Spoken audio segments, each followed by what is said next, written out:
This is what happens when you sleep for a million years. So it's time for us to start thinking about what happens after 2:30 a.m. I'm up apparently. And moonshots. Why? Why not? And how do we think about the emerging climate, bio, all these emerging sectors that are so important to the economy of the future? All of which we will discuss through Boring. conversation. Graham, that quote from Dan President, how does it sound to you? Unfortunately, it sounds a little bit too on the mark so far. Okay. Canada has been a low innovation Equilibrium or a low innovation economy for probably far too long. I like how it always goes to one There are a number of different ways you can measure and then that, but stops. probably one of the best ones is to look at just the biggest companies in Canada and how long they've been on the stock market, when they were founded. So if you look at, for example, the 15 big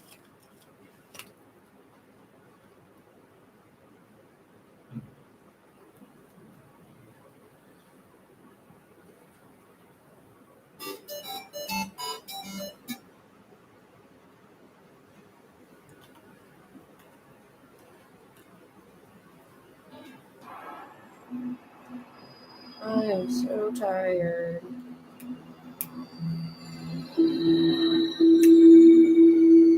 So tired. Все, анонимность умерла, ее больше нет.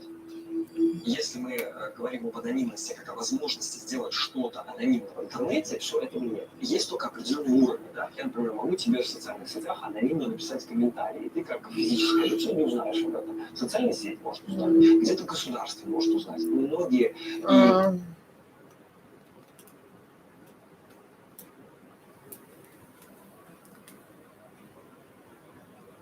There's no substitute for a family doctor.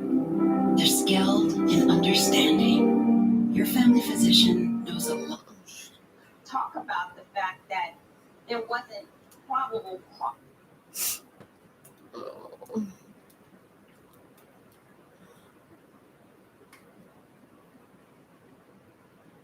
This video was made possible by CuriosityStream. Watch an exclusive behind-the-scenes video, finally answering the question of how we make these videos by site.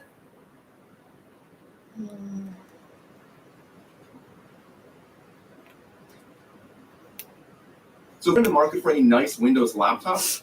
Don't.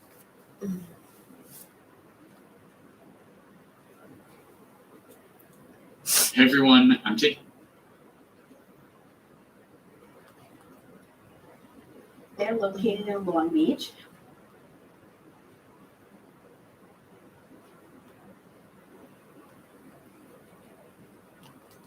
Holy shit. Some addictions, like that morning cup of coffee you can't live without, probably won't lead to major problems. Other addictions can seriously derail the ability to function, becoming difficult to quit despite negative life consequences. Some people still think of it as a moral matter or a simple issue of willpower. But in the US, the scientific consensus is that addiction is in fact a brain disease. There's a lot of controversy over what exactly that means and whether the disease label is helpful. But more detailed studies into brain function are reshaping how we understand and treat addiction.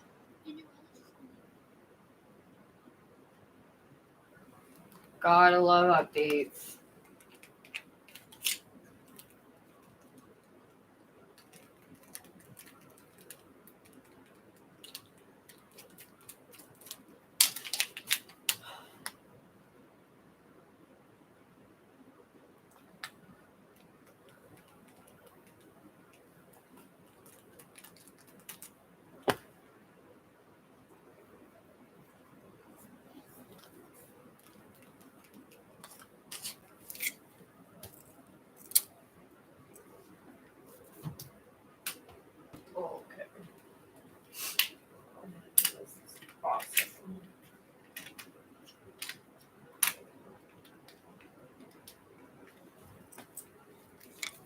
Okay.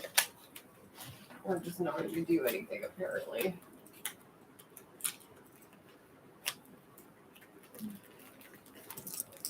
Oh.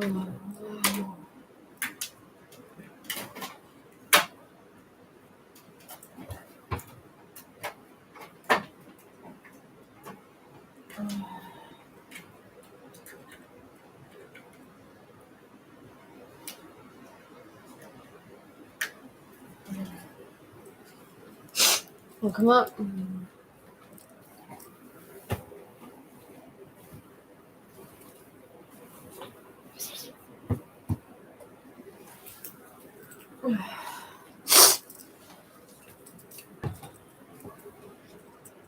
And now I lost the remote.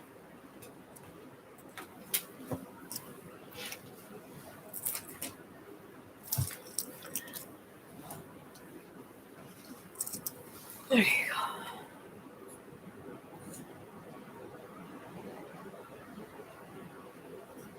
Okay.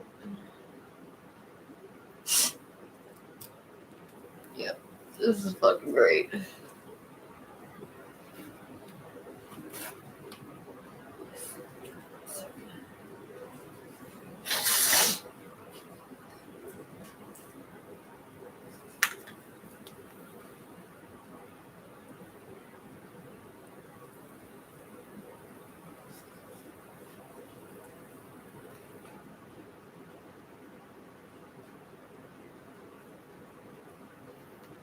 Okay, great.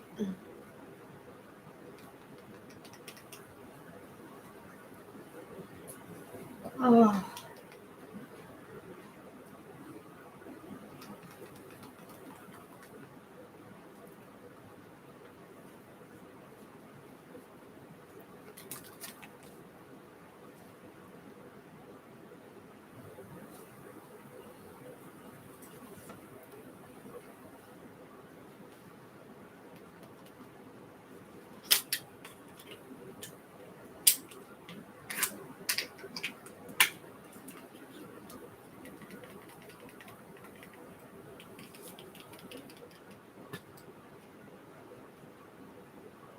Mm.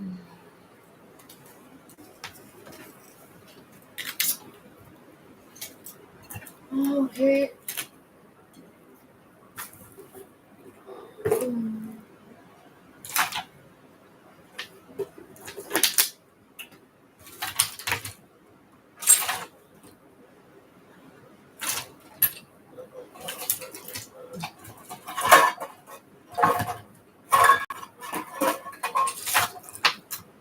Oh no. Fuck.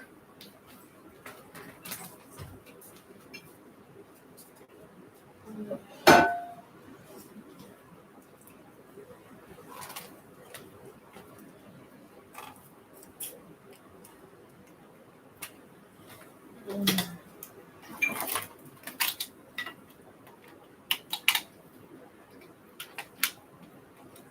Oh, no shit, can't take my fucking remote.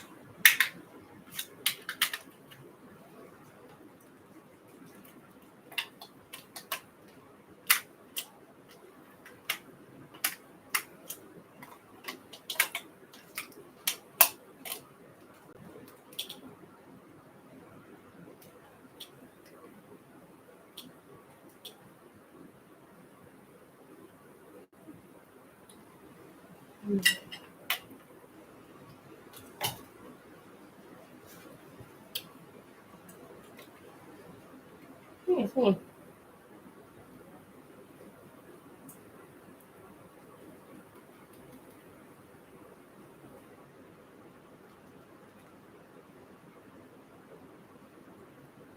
Hey, Priyanka. Oh, come on in. Fancy dinner out or hole in the wall? Hole in the wall because I'm hot. From counterfeit goods to fake N95 masks, price gouging to disappearing orders, shoppers on Amazon have a growing need to proceed with caution before clicking buy now. Since Amazon's early days, reviews are the one big metric customers rely on to determine the quality and authenticity of a product. Turns out, many of those reviews can't be trusted. The review system, as of today, is broken. Before the pandemic, the usual benchmark around our average fake reviews was 30%. The norm has now become close to 35%, 40%.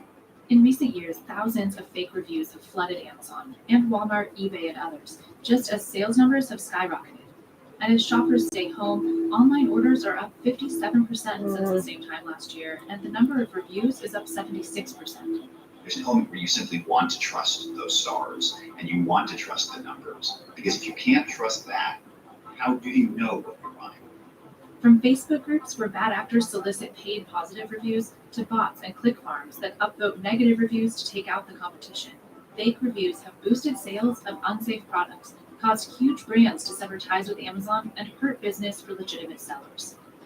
We can't compete. We can't surface our products that are new and innovative and truly valuable to consumers because other products that aren't so great are playing this game of review manipulation.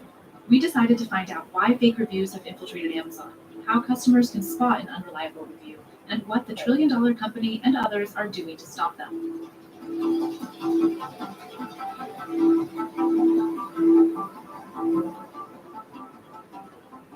One big draw for competitors like Walmart, Target, and eBay is that Amazon's listings often have hundreds or even thousands of reviews instead of just a handful.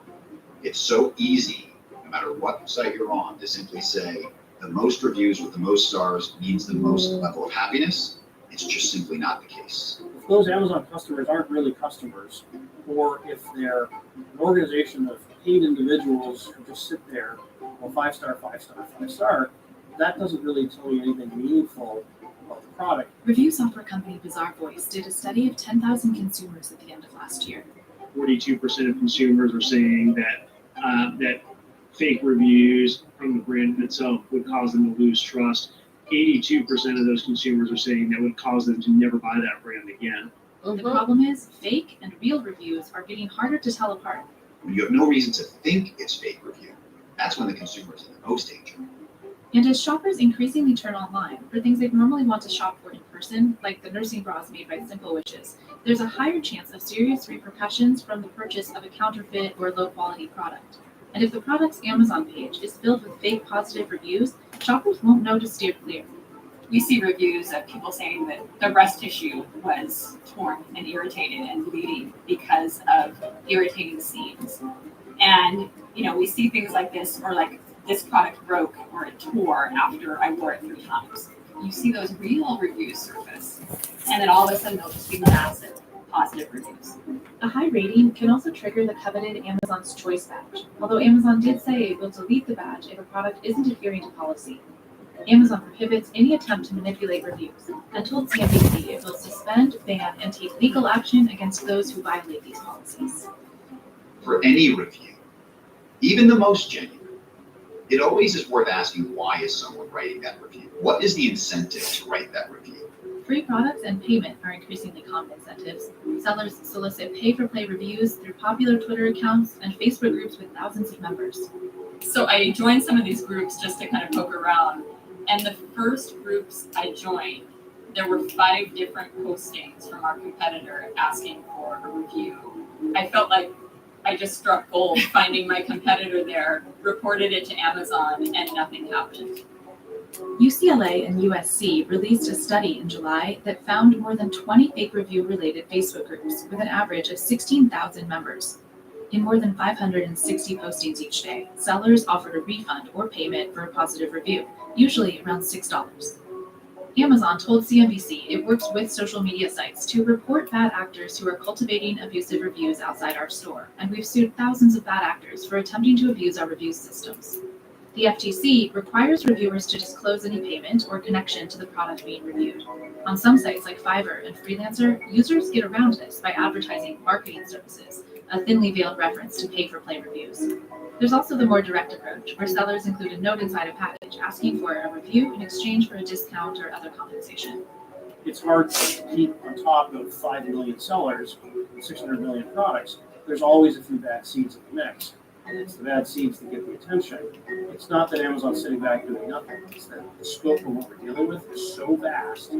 There are legitimate paid reviewer programs like Amazon Vine, Early Reviewer, and Amazon Associates, which require reviewers to disclose that they received a product for free in exchange for what's supposed to be an honest review. But Amazon has little way to detect a compensated review when deals are made outside these programs. There's a Velcro panel in the back so you can constantly reset the size, and it's always the proper support. Sisters Joy Kosak and Deborah Abbasadeh designed a new type of hands-free pumping bra and started selling it on Amazon in 2009, where sales took off quickly. But for the past 3 years, sales have been flat, dropping off after Amazon started to openly court Chinese sellers to join its marketplace. Cheaper bras with an exceptionally similar design to theirs started popping up, getting hundreds of 5-star ratings seemingly overnight. When that happened, we saw a pretty immediate race to the bottom in terms of pricing. The sisters have been tracking review activity on listings from competitors like Mom Cozy and sharing the data with Amazon. Our bestseller, where we used to be number 25 in baby, we, over the past 10 years of being on Amazon, we have collected a little more than 10,000 reviews.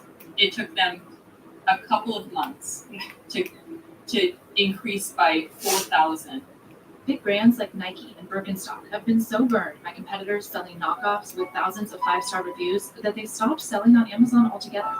Although Nike's landing page still appears active on Amazon, the items there are being sold by third-party sellers. They're fake, they're counterfeit. They're either bought from Alibaba or eBay, and then they're resold on Amazon. So a lot of these sellers are actually ruining Nike's reputation. And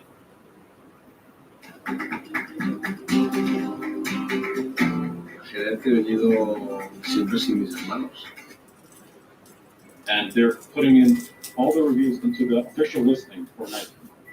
At times, big brands themselves are soliciting fake reviews. Last year, for example, skincare brand Sunday Riley settled with the FTC after it was caught encouraging employees to post fake reviews on Sephora.com. On Amazon, if you're not doing some sort of tricky technique, it's at least 100 orders for each review that you get. Bernie Thompson sells about 120 consumer electronics products on Amazon from his warehouse outside Seattle. Competitors have tried to undermine his sales with fake review tactics. We've had people take our most negative review, the one that's most embarrassing, and we've had competitors vote up those negative reviews. Let's say your competitor has a 1-star review on the first page, you can buy 100 helpful votes. When they're considered most helpful, they show up at the top of the results, and so you can really harm your competitors by doing that. That helpful box can easily be clicked by bots instead of humans, or by click farms overseas. The ones that I've been contacted are all in Bangladesh, India, I think one was in Vietnam. They have computers and they've got fake accounts, and they basically turned in this whole system where they go in and just click on helpful once, then log into a different account, and then click on helpful again, and so on, to where you can just pay for basically taking down your competitors. Bots are also getting better at generating convincing written reviews. We actually see a lot of these fake review farms leveraging open source projects from these behemoths such as Google, OpenAI, multi-billion-dollar research firms, and leveraging it to produce fraud.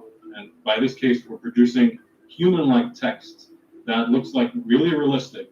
Amazon's own algorithms do usually detect these patterns and remove them within weeks.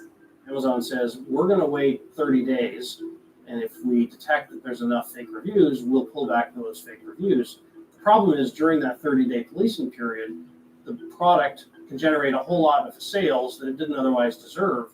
In 2019, Amazon changed its review system so customers can leave a simple star rating with one click instead of a full written review. This tool that Amazon put out there to make it easier for consumers to give real feedback has actually made it easier for the scammers to elevate their star rating, just the volume, because now all they have to do is say, all you have to do is click a button. No one can tell who left the rating. You will not see those ratings as a list of authors on the bottom of the page. And we see products with thousands of ratings that have no body, text body attached to them. While a rating can only be left by someone who bought the product, Amazon allows reviews from anyone, even if they haven't made a purchase. We see certain categories have over 90% of the reviews on the product are unverified. And when you look at them, it just looks like a flood of bot reviews. What Amazon does is they give different weights to different kinds of reviews. And so a verified purchase review will have more of a weight than someone who wasn't verified. But the intention is that you could have bought it at Walmart and want to review it. You could have bought it somewhere else and want to review it. And then there's a slew of new tricks popping up, from bogus seller accounts to mysterious free Amazon packages appearing on people's doorsteps. In one tactic, known as review hijacking, a seller takes over a once popular listing.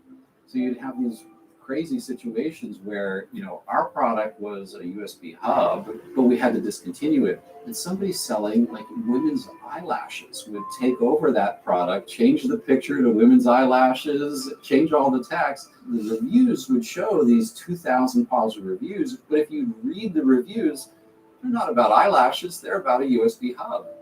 Another recent tactic involves seed packets from China showing up at hundreds of people's houses who don't know where they came from. The Better Business Bureau warns that the scam, often called brushing, means the seller is using the seeds to generate fake Amazon orders tied to US addresses. Then they can write fake verified reviews about themselves, falsely inflating their seller rating. Then there's sock puppet reviews, which are bogus accounts created by a seller to write positive reviews on their own products.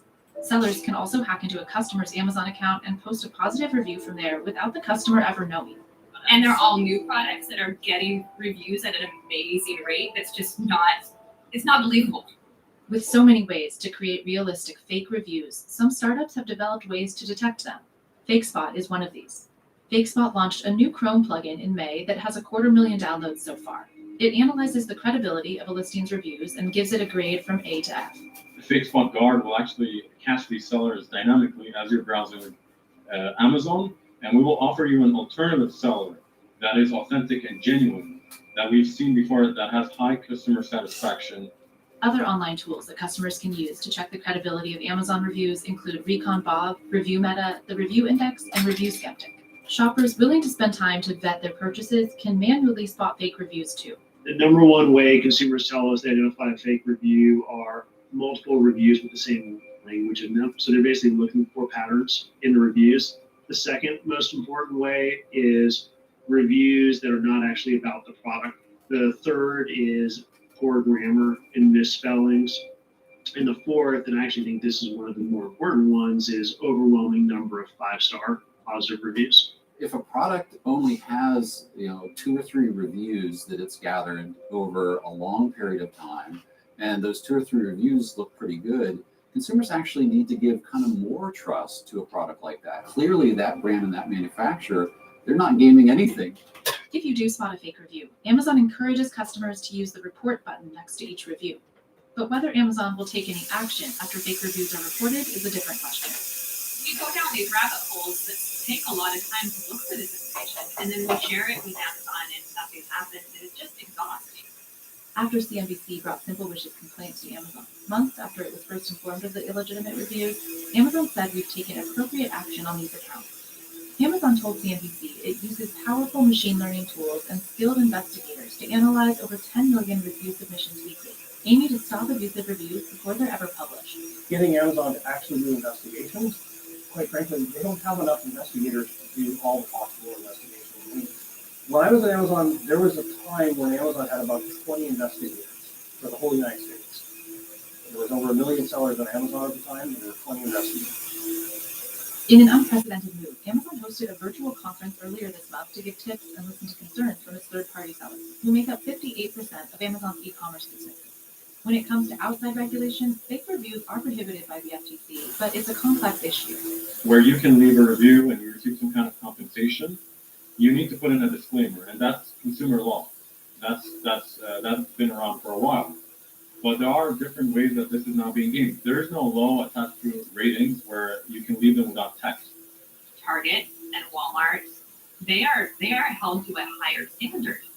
They have to vet products that they put on their shelves or through their e-commerce platform because they are liable. And that's the huge difference here. Unless Amazon is purchasing the product from a seller as a wholesale purchaser and they are representing as the seller, they have zero liability. And that's frightening. Last year, for the first time, the FTC prosecuted a company for fake reviews on Amazon. The inflated reviews were for a weight loss supplement that's made with a plant that can cause acute liver failure. You can already see the FTC becoming more interested in reviews. They treat reviews as a form of advertising because of the influence that it has on us as shoppers. Now, Amazon supports a California assembly bill that would subject online marketplaces to the same product liability requirements as brick-and-mortar retailers, despite years of Amazon successfully fighting lawsuits against such rulings.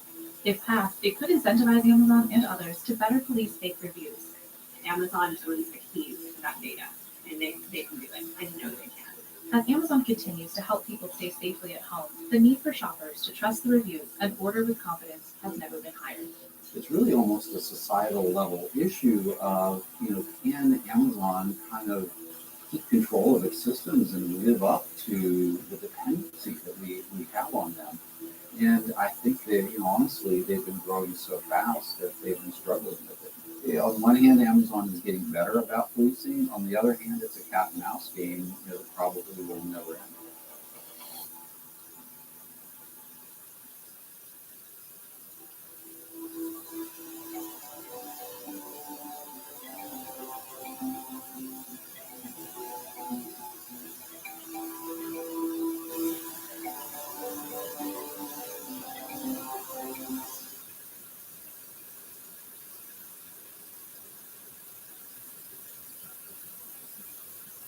This holiday season, declutter by selling the clothes that you don't wear anymore.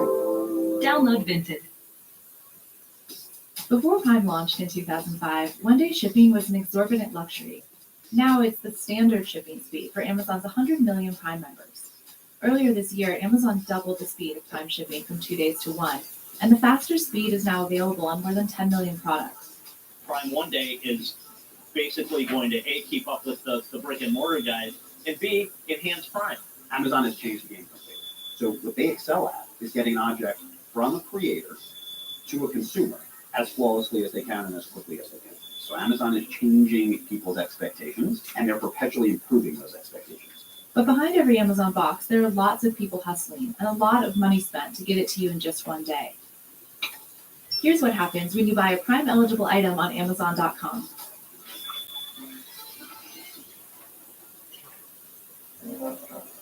Amazon spends tens of billions on shipping every year. In just the last quarter of 2018, Amazon's shipping costs jumped 23%, reaching a record $9 billion. So why is it worth it? Well, customers come to expect consistent, fast delivery of anything on earth from Amazon, and our job is to continue to make that happen. And Amazon set aside $800 million just in the second quarter of 2019 to start making one-day shipping the norm. Most of that investment is going toward the infrastructure and transportation costs associated with speeding up delivery to the millions of Prime customers who are about to begin to experience one day as is normal. The difference with e-commerce is the cost never ends. The pick, pack, and ship happens every time a unit is sent out. To better control this process and its large cost, Amazon is cutting down its reliance on UPS and the U.S. Postal Service and is investing heavily in its own logistics network. It now handles the shipping for 26% of online orders. Amazon now has at least 50 airplanes, 300 semi-trucks, 20,000 delivery vans, and it operates ocean freight services between the U.S. and China. Amazon is looking to do it all. That shouldn't be much of a surprise. The only thing that matters to Amazon is making sure the customer is happy and is paying for Prime every year or every month. What that means is sometimes you can rely on partners, but you want to make sure that you have it in your pocket if that's not the case. Other big retailers are also spending a lot to keep up with the fast shipping expectations Amazon has created. Walmart is rolling out free next-day shipping with orders of $35 or more starting today. And Target offers free 2-day shipping on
Notion still continues to be the easiest way to just get information centralized somewhere. He is perhaps best known for Real Time with Bill Maher, 19th season on HBO, which, like CNN, as you know, is owned by Warner Media. He continues his comedy tour in cities all over the country with good reason. In his first appearance on TV, in the days after the 9/11 attacks, Bill Maher asked the question, can we change? And I think that question is hovering over our nation more than ever. And it is a pleasure to welcome back to Primetime. It's good to see you. Great intro, thanks. Thank you very much. I didn't write it, but I read it like a champ. You really did. The question You is, went to 9/11 and you didn't say what they usually said about 9/11 being getting canceled. well, Yeah. that was pre-canceled. Right, but that was a much more interesting question that I asked that you cited. Can we change? Because that's what you were getting at. Right. I believe in giving people the benefit of context. And I lived through what happened with what you talked about after 9/11. Of course, someone who echoed and greatly upped the ante of what you were saying about the United States military was Donald Trump. And it worked out just fine for him. Remember him with Bill O'Reilly when O'Reilly was talking to him about Putin and said, this guy's a murderer. He goes, what about us? We're so good. Yeah. Now, that was an order of magnitude different than what you had said. The question about can we change, I remember it as an appeal of you saying, we've done things in a way that has provoked animus. Can we do better? We are now doing things in a way that provokes animus. Do you think we can change? The evidence is not really good for that. I don't think we're on a great trajectory. I keep trying to preach on my show that the thing we have to do long range is stop the hate that goes on in this country. The two sides hate each other to such a degree. I don't think anybody's hearing each other. When people hate each other, it doesn't matter what the policies are. Democrats, I think, keep thinking they can somehow break through to the people who hate them and don't vote for them, would not vote for a Democrat. Anyone with a D next to their name is just completely toxic. If they just tinker with the policies, we'll give you health care, we'll give you some things that absolutely seem to benefit the people they're talking to. They constantly ask that question. Why do Republicans vote against their economic interests? They hate you. Because they really hate you. Look at the election we just had in Virginia. The Democrats lost some of those rural counties by 80%. We don't do 80%, or we never used to in America. A landslide was the guy got 58% of the vote. That's what made us great. And you saw in other countries, Castro got 99% of the vote. We would laugh. Well, I don't doubt that Republicans were getting 80% of the vote in some of those counties. I think at 45 of them, they got over 70% of the vote. That is beyond policy. And until we figure that out, until you figure out why they hate us so much, and obviously it comes back the other way. When people hate you, you tend to hate them. We're never going to fix any of the problems in this country. Let's question the premise for a second and then continue the discussion. Has it always been this way? They win the exurbs, which is what we now call Democrats win the urban, and the fight becomes over the suburbs. Is it really any different than the typical notion of a third are for you, a third are against you, and you fight for that other third? Have things changed? Yes, I do. I think they have changed. First of all, you look at the electoral map over the decades. Some states have flipped back and forth, and some states were in play. Now the whole election is run in about 12 different states. That's about the maximum. Those are the battleground states, as they call Probably them. 30 counties across the country decide presidential election. Right. We never see anybody running for high office in California because we're in the bag already. Probably here in New York too. It's not, you only see people come out to Wisconsin and wherever, the North Carolina, whatever the state, Arizona now. These are the Georgia's in play now. But it's at the upper Midwest usually is where it's decided. But as far as, is it as bad as it ever was? I think it is worse. I don't know. I wasn't around at the beginning of the Republic. I know there was a lot of vitriol between the people who succeeded the founding fathers. But as far as the people in this country go, I don't think it's ever been worse. I don't think people used to have this idea in so much of the country that the Democrats write off right away, that these people would never vote for you. We would never vote for a Democrat. I once cited this on my show. I talked to a guy in the Midwest once, could have been anywhere. And he was telling me about how he's coming out of the store and he's trying to get his car out of the lot. And the car next to him had a Hillary bumper sticker on it. And the child, his little 4 or 5 year old child, was screaming at the mother, screaming.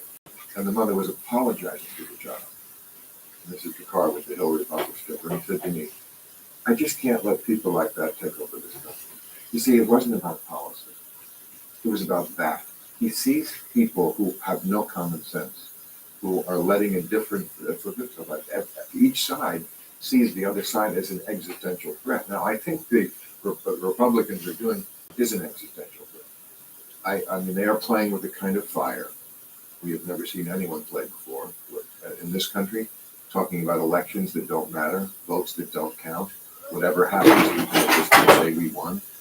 That is the greater threat. Slow-moving coup. Yeah, Called it. What is a slow moving? For you, I said it, that was a phrase I was using before Trump was even elected. So it's really slow. It is slow. Well, you know what? I said, last time I said he's never going to concede the election. I was interviewing many Democrats, the ones you talked to on this show as well, and they would laugh at me, you smoke too much pot.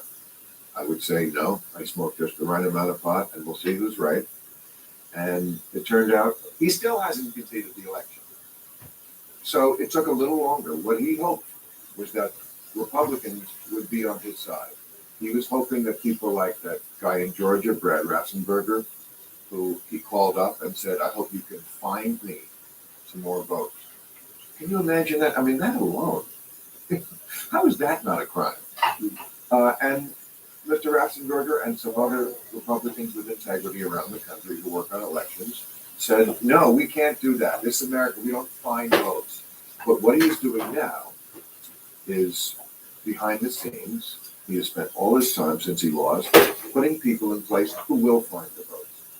That's what is so disturbing, is because next time that happens, I think they are going to find the votes. He is purging the Republican Party of people like that. People who, I think only 10 Republicans voted for his impeachment. 2 of them are already gone because they see that they cannot win an election. He will primary them. He will destroy their reputations. And by the time we have the next election, I bet you none of them will win. Liz Cheney certainly is not going to win that election in Wyoming. And so the Republican Party, as much as I keep hearing about, oh, Trump, he's not as relevant anymore. Trust me, he's going to run. Absolutely. He's going to get the nomination. And I certainly wouldn't be surprised if he just won the election. But even if he doesn't win the election, he will say he won the election. There is no doubt that he will say he won, no matter what the numbers. Doesn't matter how much you run up the score. That's what Democrats would always tell me. We got to win big. It doesn't matter. If they don't believe in the election and the integrity of it to begin with.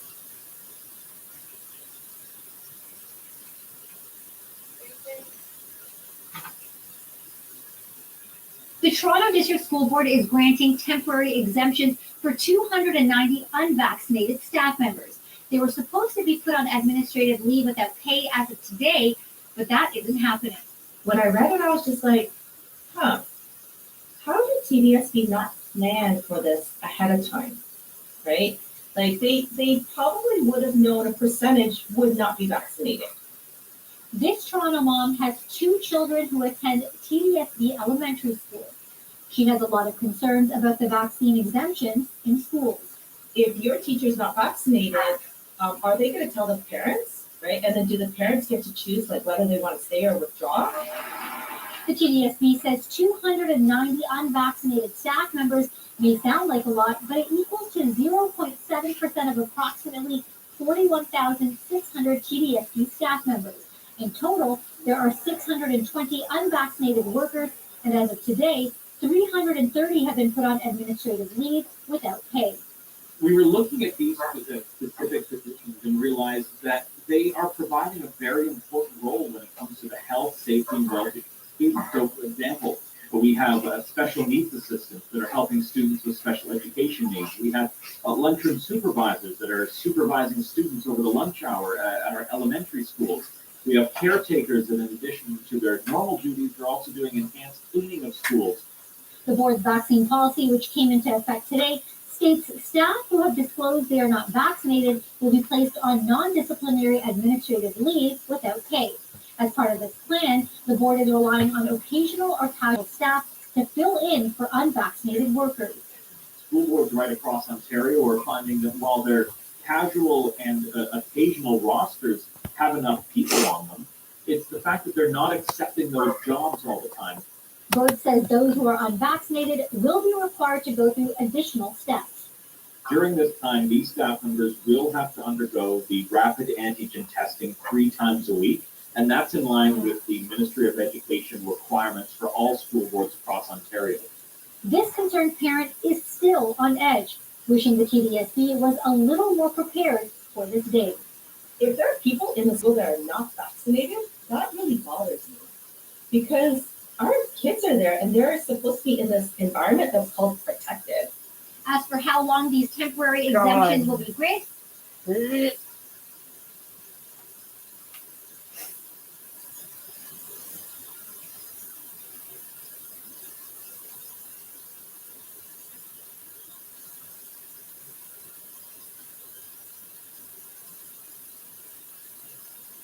Good evening.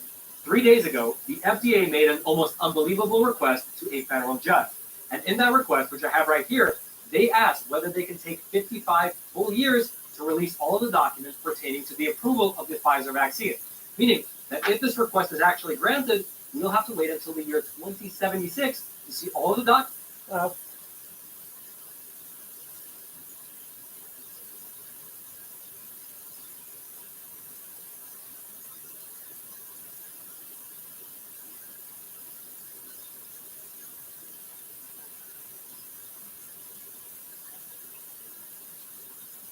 Thanks to CuriosityStream for supporting this episode. Oh my god.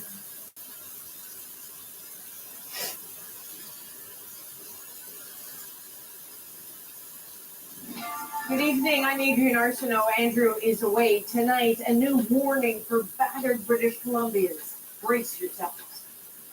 I would just caution that we are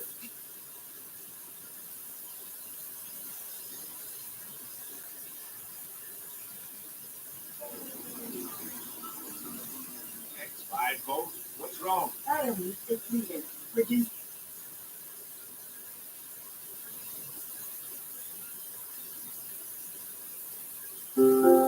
about to.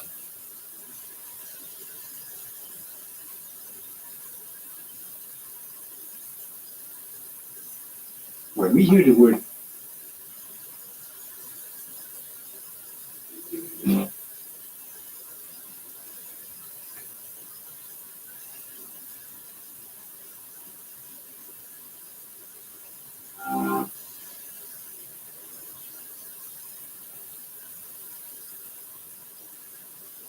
So stupid.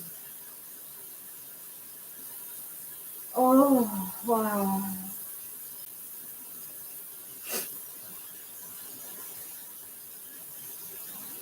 This is so stupid.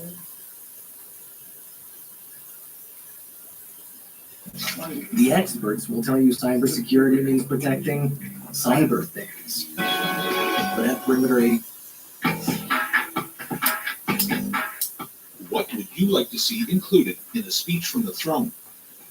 I would really like to see genuine commitment to the whole concept of building back better, and that includes social and climate justice. So that's what I would like to see. The current government addressed a lot of Aboriginal issues. Obviously, with all the residential school scandals, that's something that the government should tackle head on. But you're right. I think creating more well-paid jobs, that should be something that the government is prioritized. I think we need to mention climate change and really stick with that. It's great to have leaders go to COP26 or whatever it was called and say they're going to do this, but I think we need to see some things on the ground. I think the Prime Minister needs to follow through on his commitments to the Indigenous communities and to really sort of seeing where residential schools are at and how we can support the survivors that way. That is a hard one.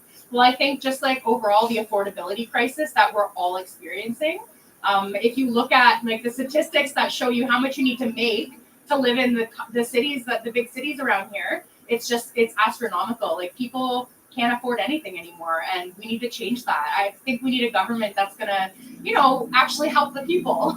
So Indigenous relations and Indigenous affairs and reducing the deficit, I think, are just hugely important. Definitely if it continues to balloon like it has been, millennials are going to be, and you're young as well, are going to be saddled with this in the future somehow, either in terms of government spending cuts or tax increases or both.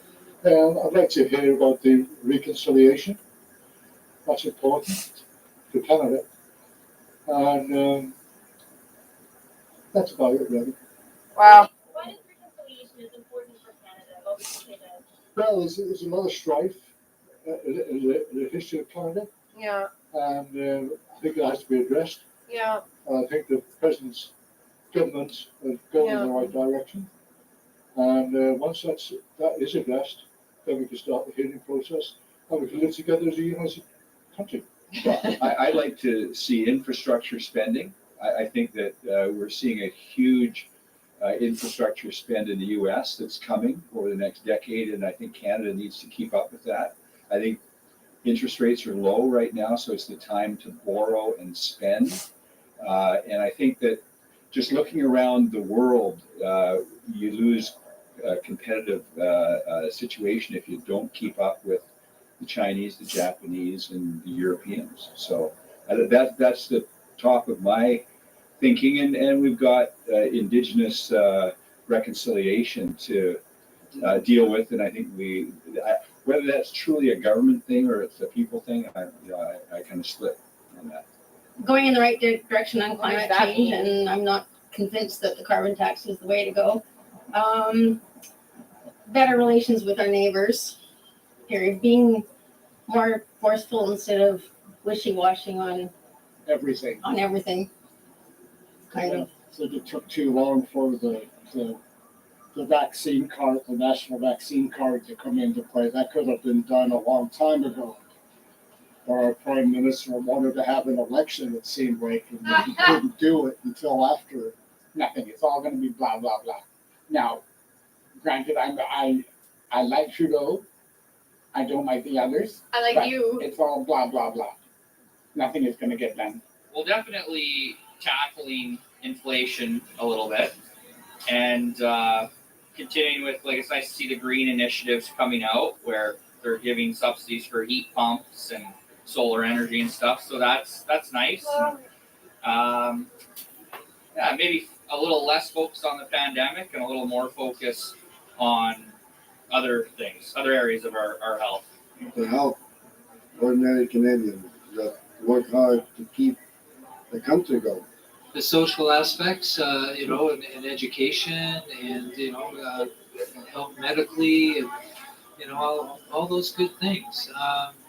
It's always troubled me when so often it seems when all the cuts come, they're always hitting education, they're always hitting health, and I think we're paying for that, whether we want to admit to it or not. But I think there's a lot of room for improvement, but it just gets really difficult.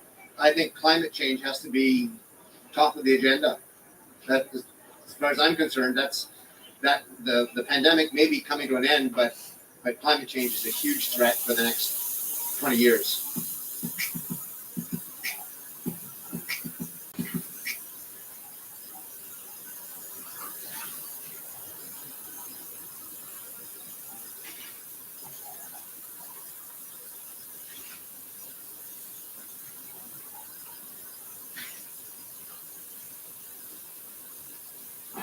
There's a better way to avoid stressful accident claims. TD Insurance offers claims advisors, repairs, and rentals, all in one shop. TD Insurance, ready to help you move forward.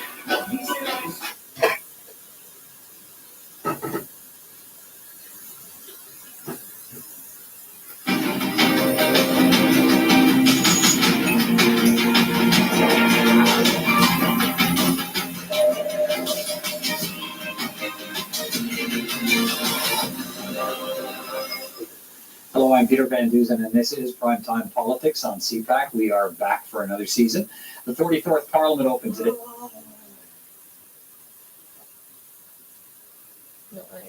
We live.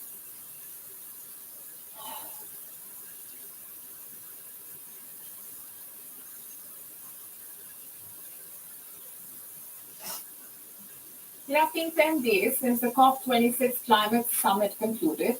The 13-day-long talks concluded with a renewed focus on phasing out fossil fuels, especially coal. In a bid to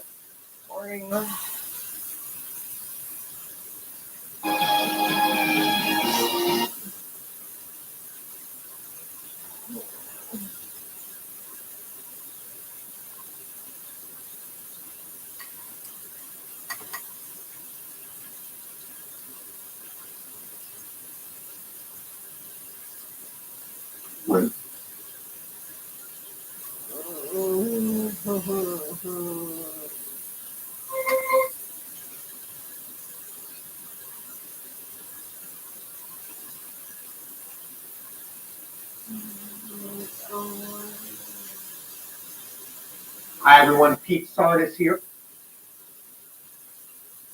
Again, for the lawyer, you know, we are talking week.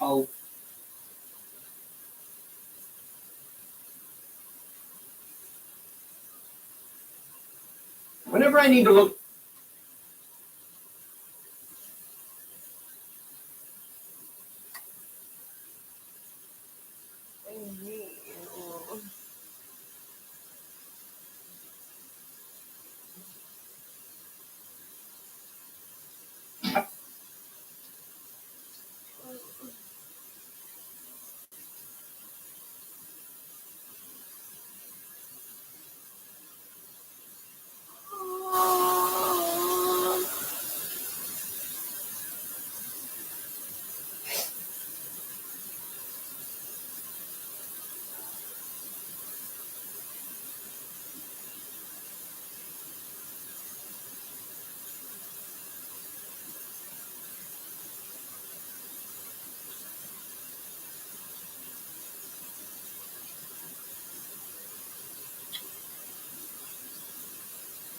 This is fucking crazy. Good art usually makes you think. Nice. It's nice. Sometimes it makes you.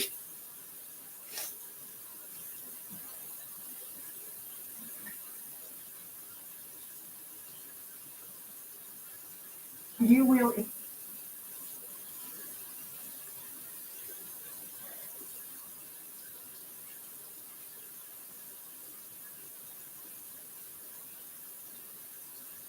Every cop that I speak to in the NYPD just feels that everyone is against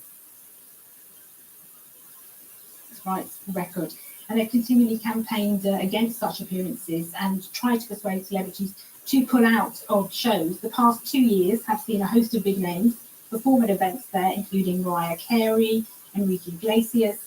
BTS became the first foreign artist to play a solo stadium show there in 2019. Now, Layla, it has to be said that these shows would have been impossible just a few years ago before Saudi Arabia loosened its restrictions on many forms of entertainment, just one of the reforms enacted by Prince Salman. But rights groups point out that despite reforms, there are still widespread injustices. Now, artists have been persuaded in the past to pull out, notably singer Nicki Minaj, who cancelled a performance in 2019, but many have gone ahead with their performances. Human Rights Watch is currently urging the artists set to perform now this December in Jeddah to use the occasion to speak out against rights abuses, or preferably to call off their appearances entirely. And so far, there's been no reaction from just yet. All right, Senator Barbaro, thank you so much for your insights. Football for you now. And German champions Bayern Munich are playing their Champions League match against Dynamo Kiev tonight, with half a dozen players missing due to COVID protocols. Well, that includes Germany international Joshua Kimmich, who previously stated he does not wish to be vaccinated. It's been a difficult few days for Bayern. Friday's loss to relegation-threatened Augsburg was a bitter pill for the star-studded squad that was missing 2 players due to COVID protocols and then sent 4 further players into quarantine on Sunday. Though the squad is depleted, plenty of big names will still be at coach Julian Nagelsmann's disposal for Tuesday's Champions League match. Among them is Leroy Sané, who was asked about his stance on COVID vaccines ahead of the match in Kiev. At the end of the day, I am for it, and I'm someone who is vaccinated. I stand by that, and I have made it known. As a team, we would like to have the others with us, of course. That's out of the question, but I also respect their decision. Joshua Kimmich's decision not to get vaccinated made headlines last month. Since then, he has needed to quarantine twice, and then reports emerged that the club would not be paying their unvaccinated players while they were required to isolate. Details Bayern's coach was not too happy to see in the media. I think it's unfortunate that certain internal details which should have remained internal have been leaked by whomever. That is not exactly beneficial. It's nothing all too surprising that certain topics are also private, which of course then project onto football. But who has COVID and why, and what they have to pay or what they don't earn, these are all fairly private things. With Bayern already qualified for the Champions League knockout stages, there is less pressure to perform on the pitch. But Nagelsmann and his players would surely welcome the distraction of a positive footballing result. You're watching DW News live from Berlin. Up next on DW News Asia, the Taliban want Afghan women off television and control over what people watch. We look at why. Rich Banerjee has that and a whole lot more for you in just a moment in DW News Asia. I'm Layla Harak in Berlin. On behalf of all of us here, thank you very much for spending this part of your day with us. I'll see you later.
Information. This is DW News and more. DW Made for Minds.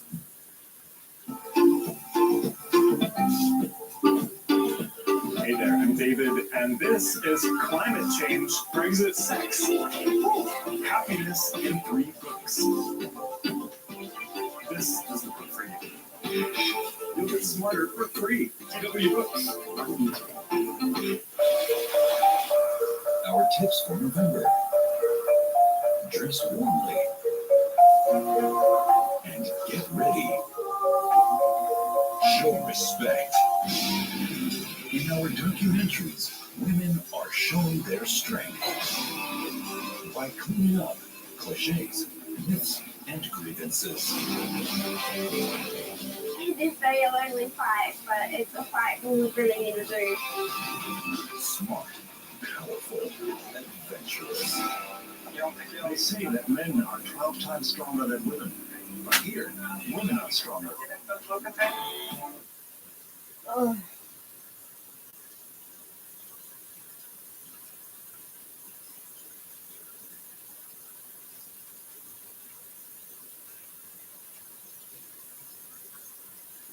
And one-on-one.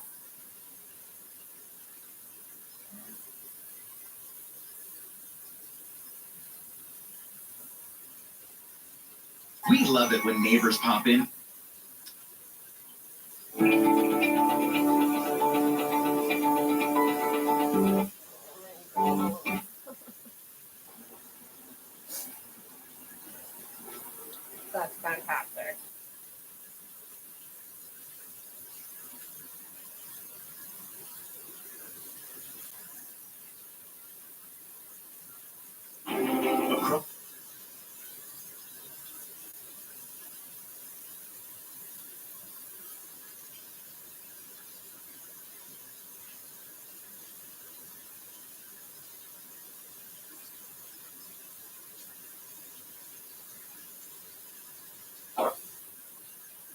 I am stuck here at the border. British Columbians needing to drive to the U.S. for fuel and food are being assured exemptions exist. But some Canadians testing the new rules say they aren't being recognized. I thought, okay, I'll take advantage of that, take pressure off the gas situation in BC and use Washington State gas. A confusing situation developing at the border. Canada's Border Service Agency announced Sunday that given the situation in BC, travelers and essential workers who must travel to or through the USA for essential reasons like getting food and fuel are exempt from testing and quarantine requirements. But now those testing the new rules tell City News that isn't the case at all. Just went down to get gas this morning. I live in South Surrey. And coming back into Canada, the TBSA agents say they have received no instructions whatsoever to change the procedures.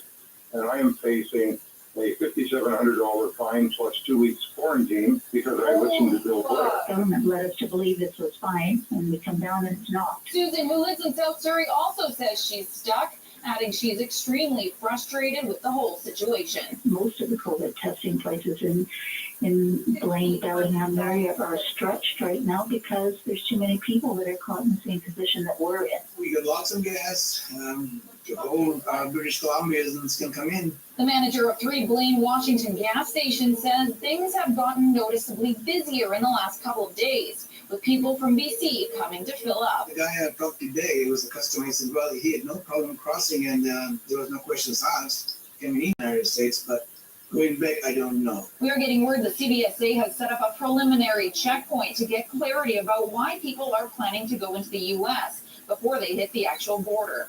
But for some, this comes far too late. I want reimbursement. I would never be irresponsible and come down when I shouldn't. They lied. In Surrey, Ashley Burr, City News.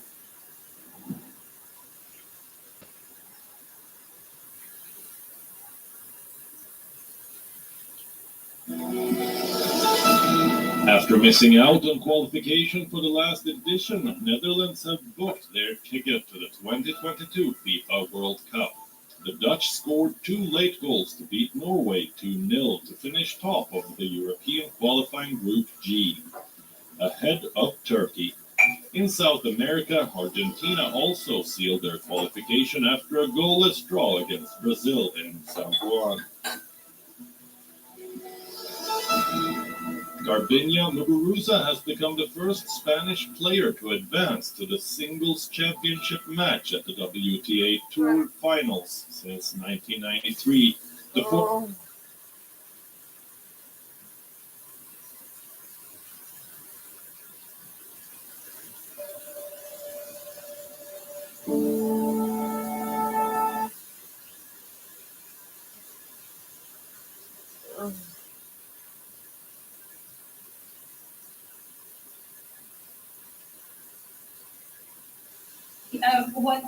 What we heard initially when Taliban took control of Afghanistan.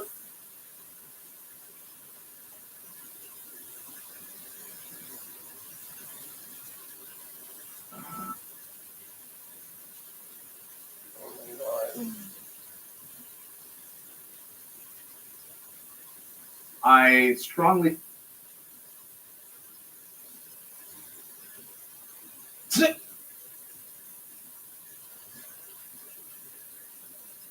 Residents of Waukesha, a small Midwestern city in the United States, are struggling to come to terms.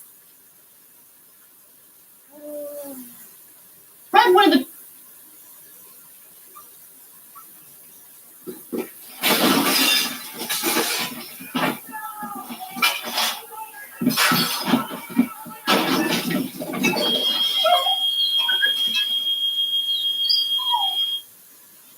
of the dumbest op-eds in the USA Today, latest USA Today issue, and it had to do with why families shouldn't be receiving the child tax credit.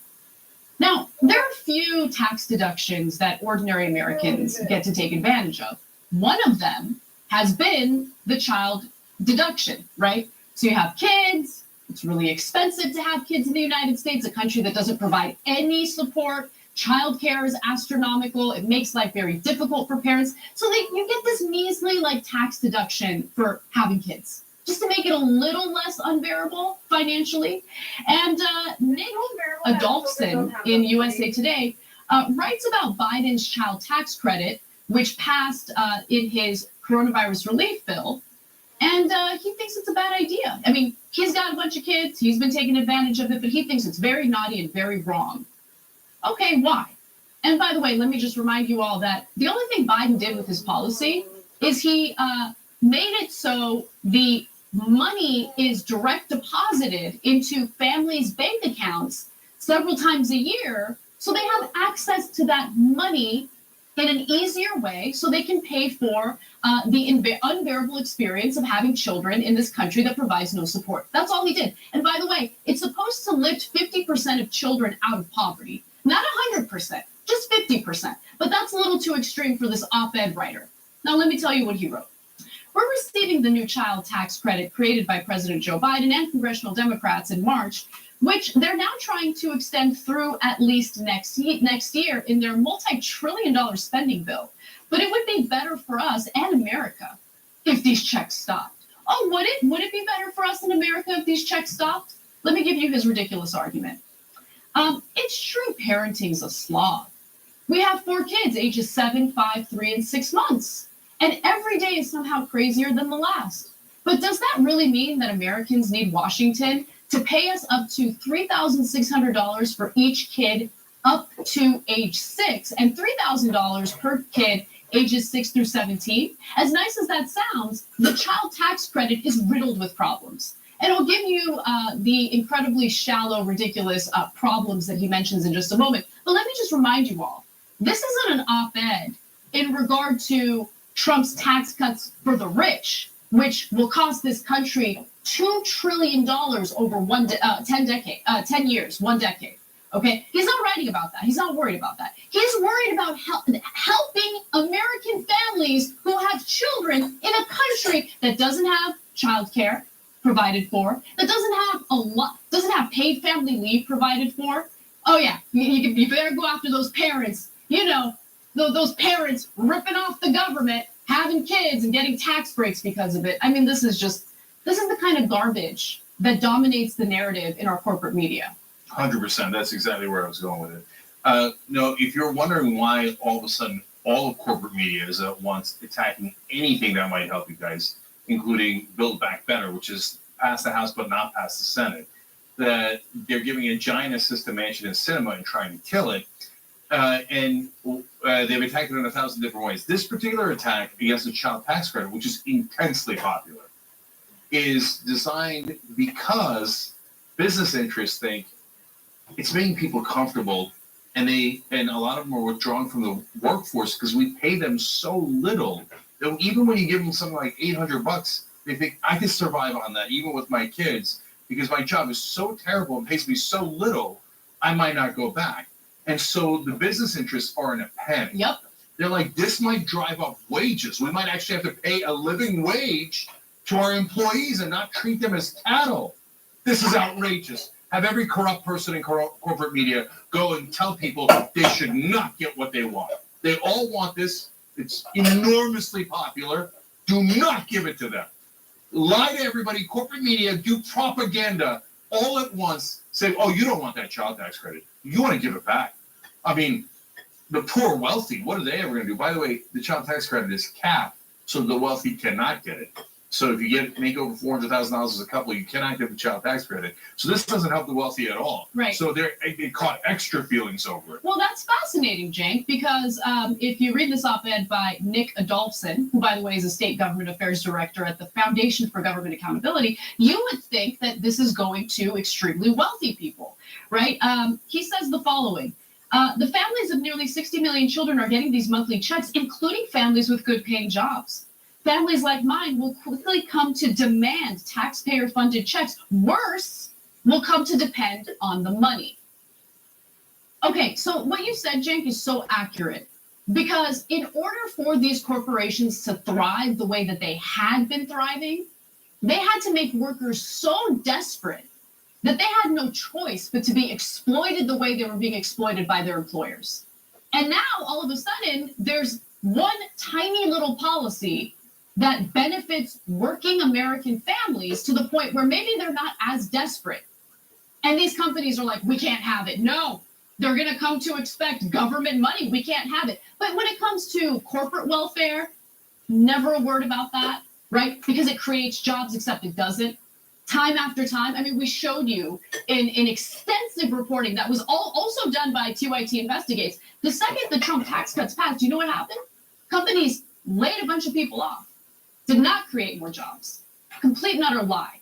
But again, that's not what Nick Adolphson is focusing on in this op-ed. He's going after American families in regard to a policy that's supposed to lift 50% of children living in poverty out of poverty. So yeah, this should be the top target, right? Garbage. And by the way, it's not only middle income families he has a problem with. He's like, look, I don't know if we should be giving this to poor families either, you know? He says, yet if the enhanced tax credit is limited to low income families, it will still suffer from major issues, especially its lack of connection to work. Normally, I have to work hard for $800, but this money came regardless of the effort I put in. While my wife and I recognize that raising kids is its own form of work, it's a labor of love, not a day at the office. I can't help but feel that my work is somehow diminished and even unnecessary. That's hilarious, guys. He works. No, I gotta say, he works at a think tank. Some say I'm the world's greatest sneak. Perhaps I am. Everything I own, I stole. But there's one thing I won't steal. Did you steal from the devil?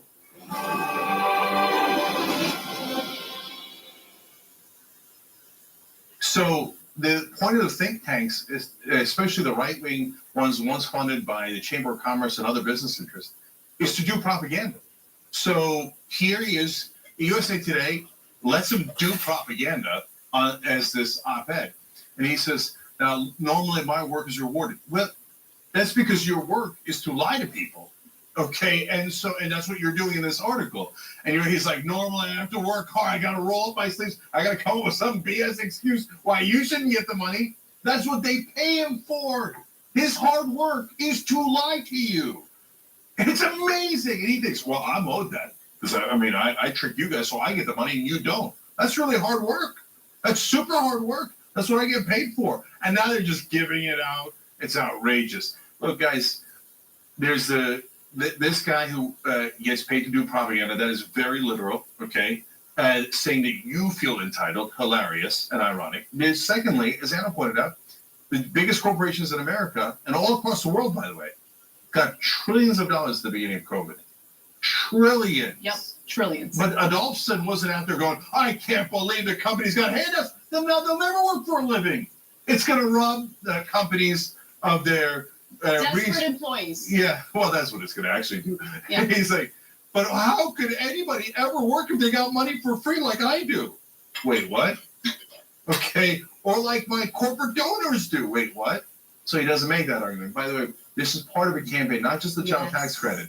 Now I've seen a new line of attack against Build Back Better Bill 2. There's a provision in there about immigrants. So then Rasmussen, a right-wing organization, goes and polls that in West Virginia and says, do you hate immigrants? And they get an answer of yes, okay? And they're like, that's it, West Virginia doesn't want it. Manchin's right, kill the whole thing. So it is corporate politicians working in league with corporate media to make sure you never get anything from your government. And finally, since you mentioned Manchin, I can't help but talk about the positive reinforcement that's offered to Manchin for serving as an obstacle in the passage of a more robust social spending package. As Adolphson writes in this op-ed, Manchin seems to be the only Democrat who understands that's wrong. He has demanded a work requirement consistent with virtually every other federal family support program over the past 30 years. It's unclear whether he'll succeed. I mean, he's already succeeded quite a bit because the rest of the party is pressuring him to cave and accept an extension. But he's right to wonder why we need a policy that pushes people to the economy's sidelines instead of keeping them in the game. So let me just note one other thing. So they want work requirements in order for parents to receive this child tax credit.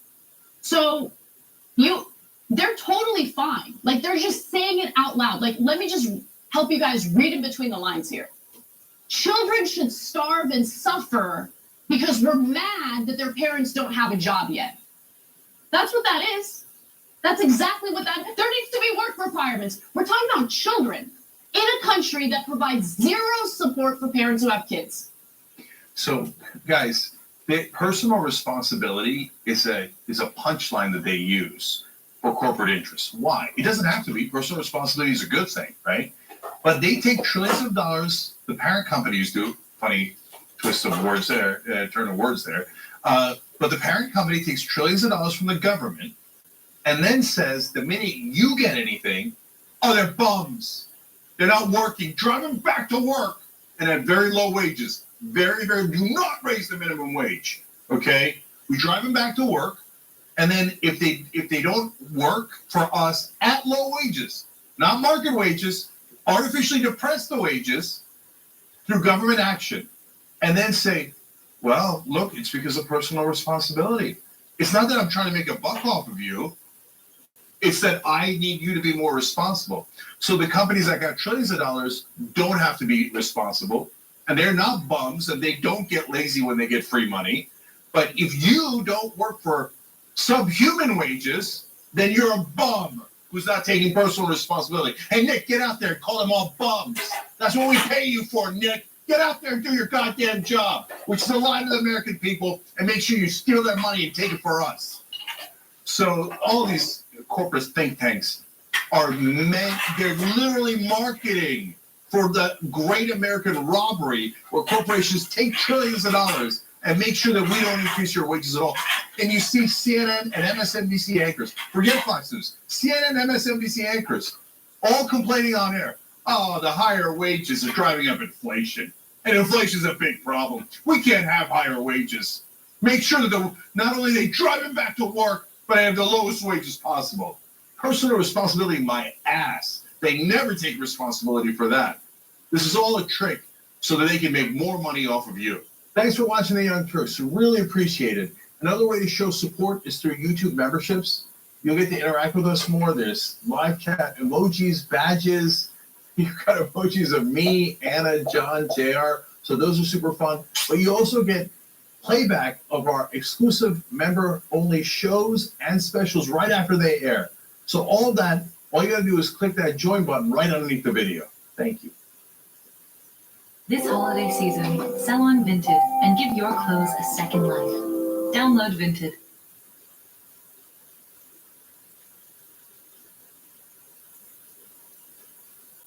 Good evening and welcome to Tucker Carlson Tonight. In retrospect, it's remarkable just how dishonest, how thoroughly and intentionally dishonest the media coverage of the Kyle Rittenhouse story turned out to be.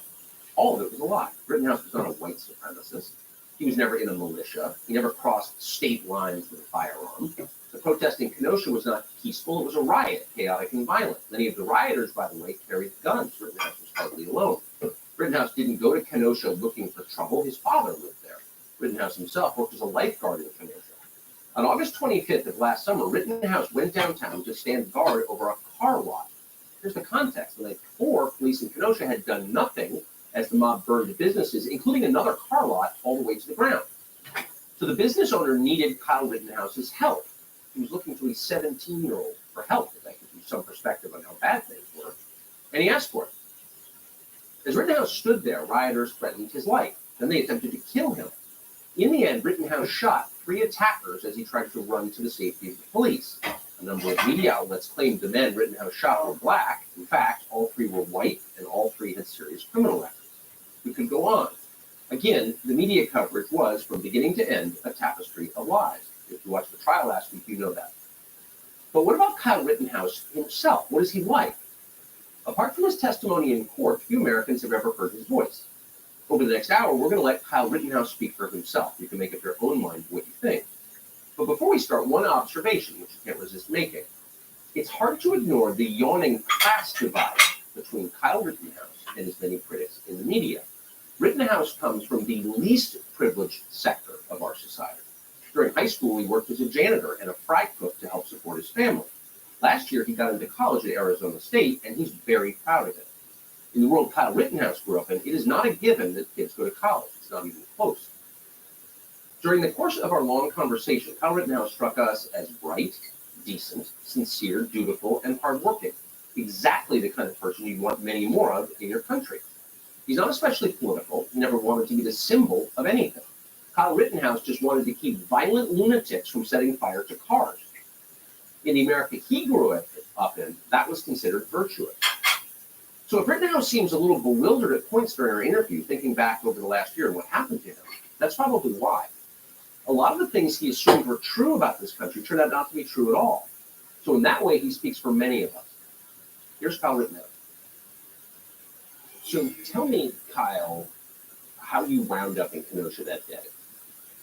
Well, it actually started on August 24th. I was working my job as a lifeguard at the Recplex in Kenosha County, and then the riots were still going on and a curfew was applied. So I went to Dominic Black's house and I stayed the night over there and saw the videos of the riots and the arson going on. What'd you think of it? It was upsetting because Kenosha is my community. And I just was upset seeing my community up in flames. Yeah, I think you were. So you're at your friend's house that night. You come back from working as a lifeguard. Yes. And then you decide to go in. First, you're cleaning up graffiti, correct? Yes. So we stay the night. I stay the night August 24th. We wake up in the morning and we're talking. We're like, let's go help our community. Let's go see what we can do. And we ended up at Luther Central High School where we were cleaning graffiti for a couple hours. And then we met with the owners of Car Source and we offered to protect their business from fires, making sure the rest of their other two properties didn't get burned down like they did the night prior. And they agreed. We came back. We went back to Dominic's house and hung out there for a little bit. And then we went to Car Source to help protect the property and make sure it didn't set on fire again. So you get there. What do you see? When I get there, I see in the beginning, the morning of Luther Central, I see just spray paint everywhere. I see smoke coming from the Car Source that was burnt down, and it was quite upsetting because there was somebody's business that got destroyed. Yeah. So you said to the people who own the car lot, I want to protect your cars. And they said, yes, please. I said, hey, I asked if they needed any help and they said, yes, if you can. Where were the police? I'm not sure really because they have a hard job, for sure. But I didn't really think they got the support they needed. The National Guard should have been called August 23rd, but the city of Kenosha failed the community.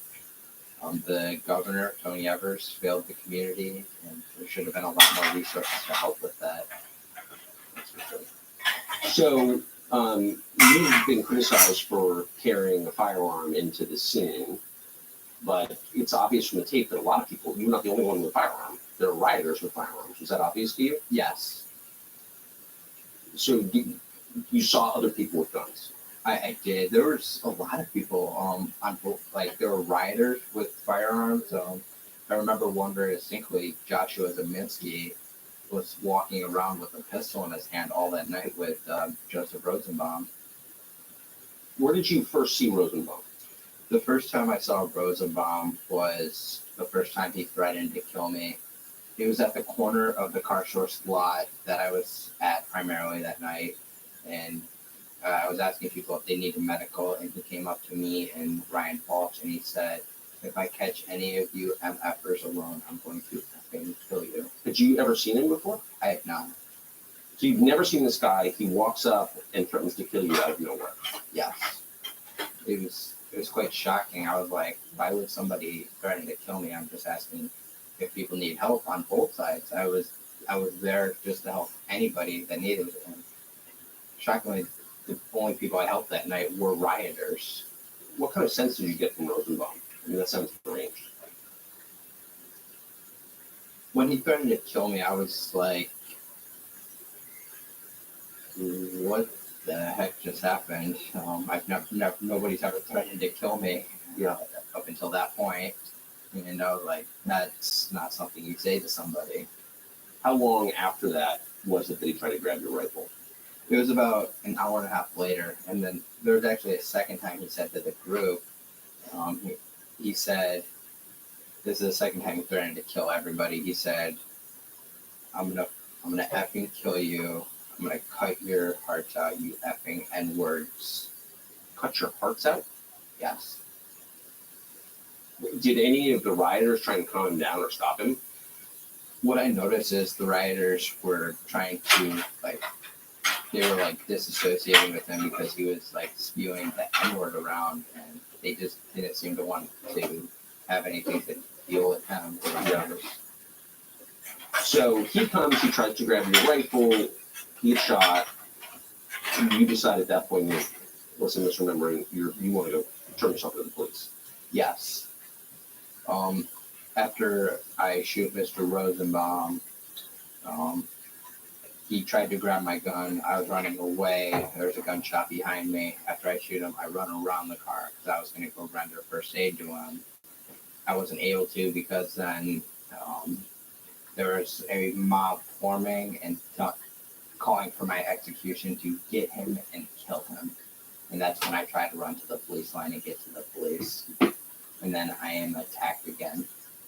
By the guy who kicked you? By Jump Kick Man, yes. Whose identity we didn't know. It turns out the prosecution knew it and hid it.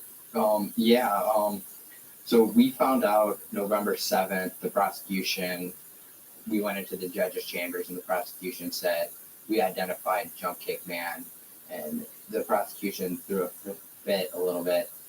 They didn't want us to interview him. They were like, well, he's a victim, and didn't want my investigators or my attorneys to interview him or ask him questions. They just wanted to do it private, non-recorded, and the judge said, no, it's going to be recorded. And then a couple hours later, they say, oh, he asked for immunity and we're not going to give it to him, so we're not going to be calling him as a witness.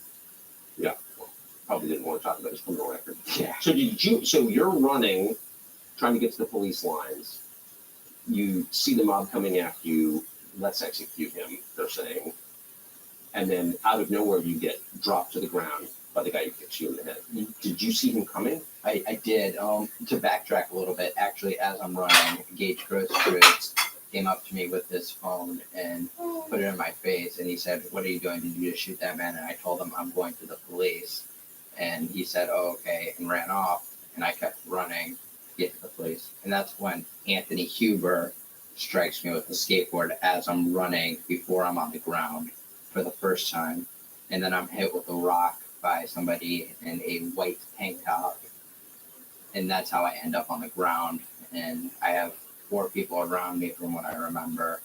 And I move my firearm in the direction and they back off with their hands up so I don't shoot them. And then Jump Kick Man keeps coming. And that's when I fire 2 shots at Jump Kick Man. Wow. And you miss him and he kicks you. Yes. Then what happens? After Jump Kick Man is running off, Anthony Huber comes up and he grabs the barrel of my gun and then he hits me with his skateboard, pulling his trucks. And that's when I shoot him 1 time. Where did he hit you with the skateboard? He hit me in the back of the head, in the neck. The back of the head towards the neckline. Did you think you were going to be killed at that point? I did. Then what happens? And then after Mr. Huber attacks me, Mr. Grosskreutz puts his hands up, and then I have my rifle pointed in his direction for about a second. And then once I lower my rifle, I noticed that my ejection port is open about an inch. And Mr. Grosskreutz said I pulled the charging handle, which never happened. I hit the forward assist to close the ejection port.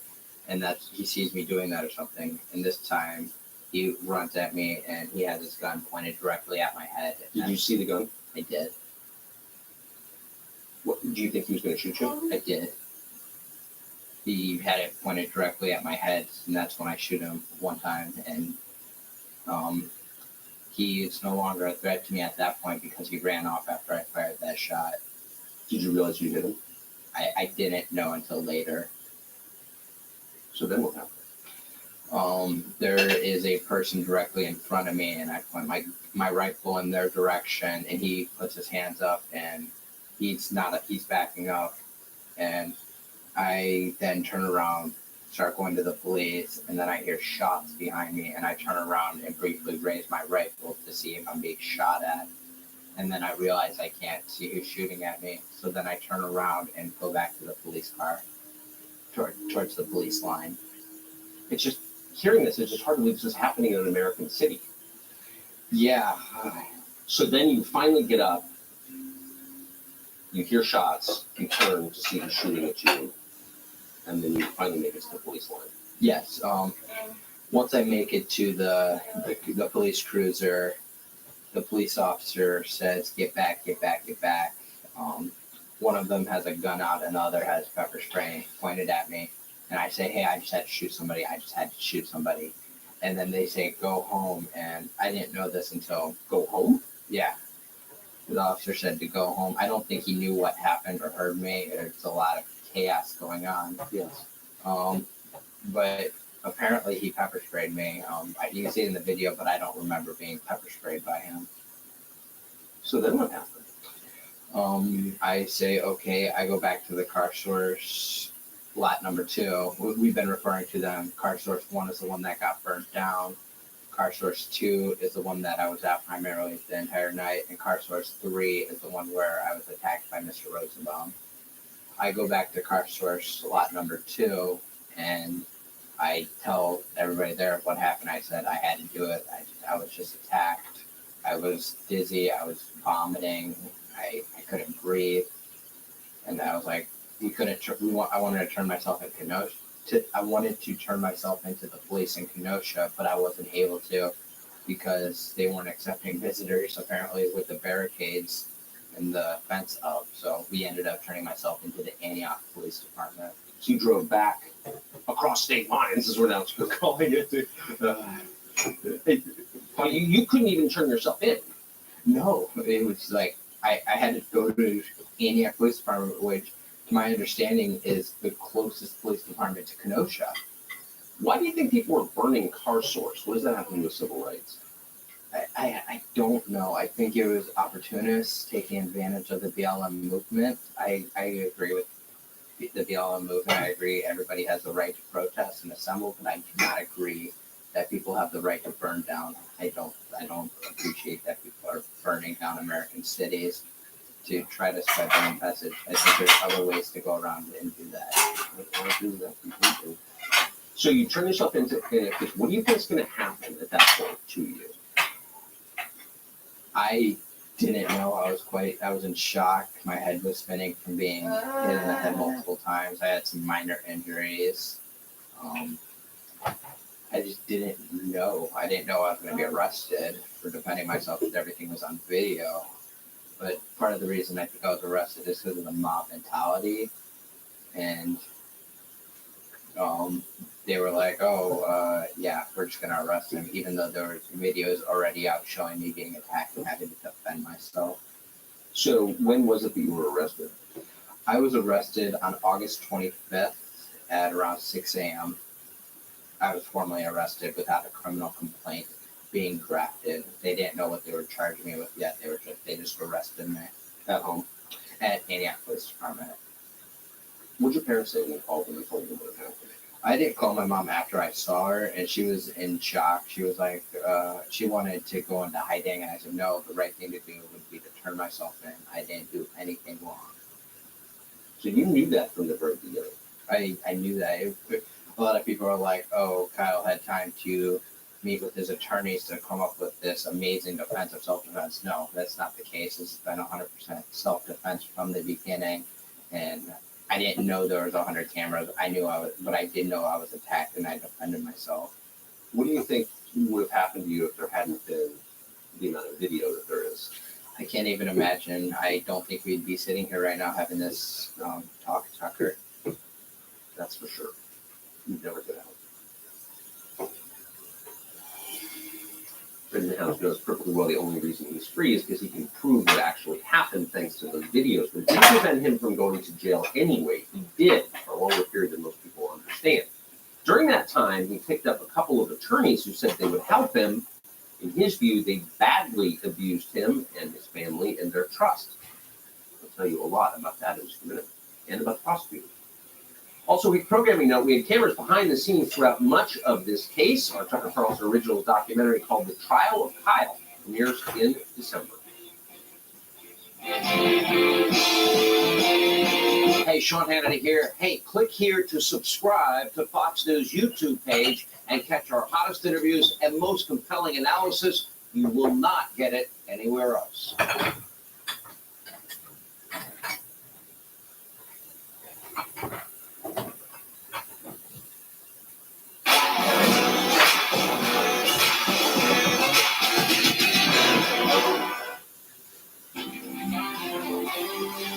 Kyle Rittenhouse defending himself from media attacks in his first interview after a jury found him not guilty on all 5 charges in his double murder trial. We have brand new preview clips of his exclusive sit down with Tucker Carlson tonight at 8 p.m. Eastern. The 18-year-old reacting to the verdict. In my opinion, there's no winners in this case. There's no heroes in this case. I defended myself. I was attacked. Rittenhouse also blasting the way his case became politicized. They're saying you can go out and riot and attack anybody, and you will have the support from the media and the politicians to do whatever you want and kill innocent people. And if they defend yourself, you're named a hero. That's the message I believe is being spread. And despite being called out for misrepresenting key facts in the case, the media is doubling down on their attacks against Rittenhouse. Rittenhouse drove in from Illinois armed for battle. The fact that white supremacists roam the halls of Congress freely and celebrate this little murderous white supremacist, and the fact that he gets to walk the streets freely, it lets you know these people have access to instituting laws. Welcome to the modern Republican Party. This is what these people want, and this is what a majority of white people vote for. It's a warning to every white suburbanite with a Black Lives Matter poster in their window. Those people now know that they too can be shot by a white 17-year-old with an AR-15 if he feels threatened by their desire to see America live up to its potential. And then just one more piece of sound from Tucker's interview with him and talking about what he believes is really on trial here. It wasn't Kyle Rittenhouse on trial in Wisconsin. It was the right to self-defense on trial. Right. I'm not a racist person. I support the BLM movement. I support peacefully demonstrating. And I believe there needs to be change. I believe there's a lot of prosecutorial misconduct, not just in my case, but in other cases. And it's just amazing to see how much a prosecutor can take advantage of somebody. So the verdict, Jesse, did not settle things, really, in the minds of the media and the public in particular. They couldn't respect the jury trial, and they continued to attack him. Yeah, before we start, I just want to let you know the Waters World has also had a documentary film crew embedded with someone also very high profile for about a year. That person's gut felt. We're going to be releasing this on Waters World Originals on Fox Station. Full access. Thanks for your cooperation. It's eye-opening, let's put it that way.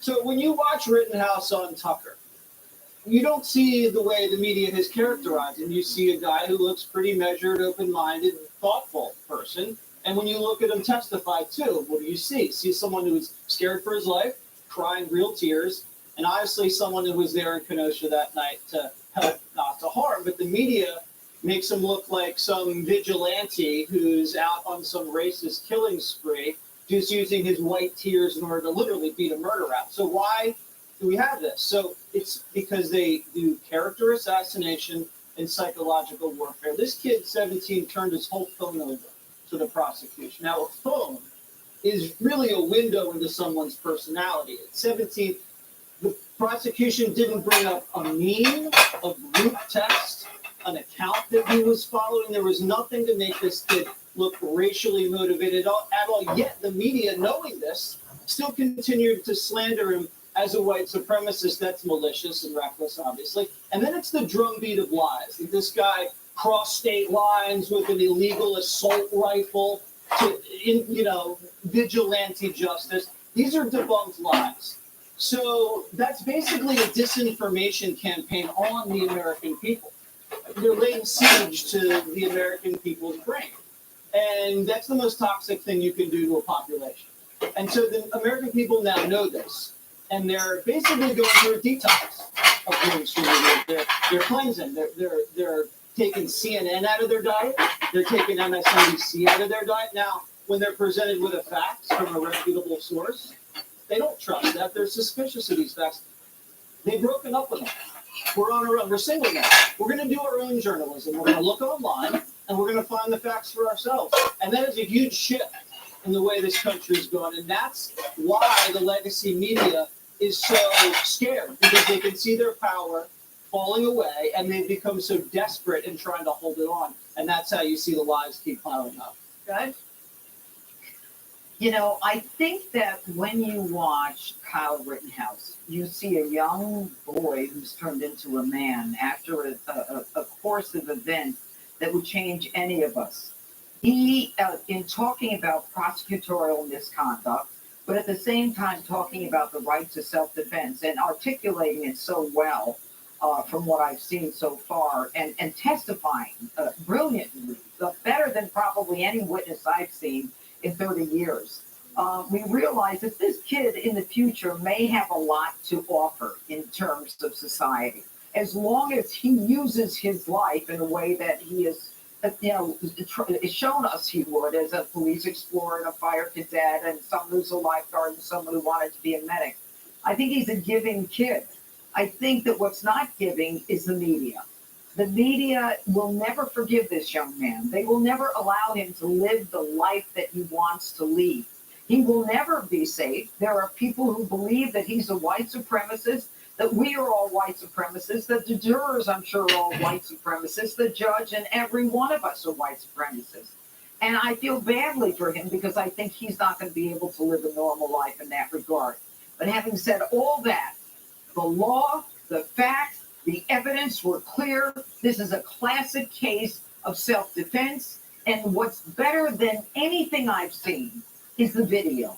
And we are now in an age where technology is giving us a bird's eye view of what is happening to crime victims and crime on the streets. We're seeing them in real time. We're seeing what they're doing. We've got witnesses with phones. We are now closer to justice than we've ever been in the history of this country, where we had to rely on people's memories, et cetera, et cetera. Except for that. Well, that might be true, but then the media reporting, like the montage we just showed you, like they're not even considering the fact. The scariest thing about that montage is that the average white person doesn't want to harm a black person. The average white person, the big secret, wants to actually help blacks, and it's proven time and time again. That's just what people do. What they are saying, those talking heads, are that white people want to hurt you. I mean, that's what they. I mean, it's like they're roaming the world. But anyway, there will be critics that say, do not make Rittenhouse into a hero, and I get it. But these are the people that have been kept saying that Jacob Blake was an unarmed Good Samaritan helping out his family. This is from the people who are engaging or encouraging people to march on behalf of a dead pedophile. There were two people that died at the hands of Kyle Rittenhouse. The disturbing trend is not how happy we are they died, but how little their crimes matter to the left and to the people that are calling them, martyrs and something. These were not black activists. One was a pedophile, another was a spousal abuser. These are the worst people on the planet, and they went after the wrong guy, and they paid for it. This is why the media keeps asking the same question. If Kyle was black, would he be treated differently? We've heard that from a lot of people. Those are people who are using their only singular race lens. If the fact is, if Kyle was black, he would be our nominee for the president for 2024, because we see everything through the self-defense lens. Everybody here on this table, it's like, where's my glasses? It's like we're the optometrist. When we're looking at an issue, we go, better, is this better? Is this better? We all have all these multiple lenses. Sometimes I don't even have any. Like, I have no lens for sports. I have no lens for business, but I do have a good lens for law and order. I have a good lens for self-defense. We can shift these things, but if you just have one prism, and that's race, then you're going to miss this entire story. And that's what happened. That's why everybody on MSNBC and their viewers were shocked that this verdict was such a surprise, because how could this be? Didn't he kill 2 black people? Isn't he a white supremacist? How did this happen in this unjust world? Because you were relying on the one race lens. If you had a number of other ones at your yes, if you had the self-defense lens, you could have actually seen this, and you could also look at what happened with this guy that just got found not guilty when the SWAT team came after him. Self-defense. His name slips my mind. Well, and one thing, Harold, that I think fueled a lot of the politicization of it was this happened and after the summer of George Floyd, and then you had the presidential campaign and President Biden, and then the candidate called Kyle Rittenhouse a white supremacist, and then kind of said, well, I accept the jury trial, but then again tried to undermine. And what do you think about the way he and Harris handled this in the aftermath?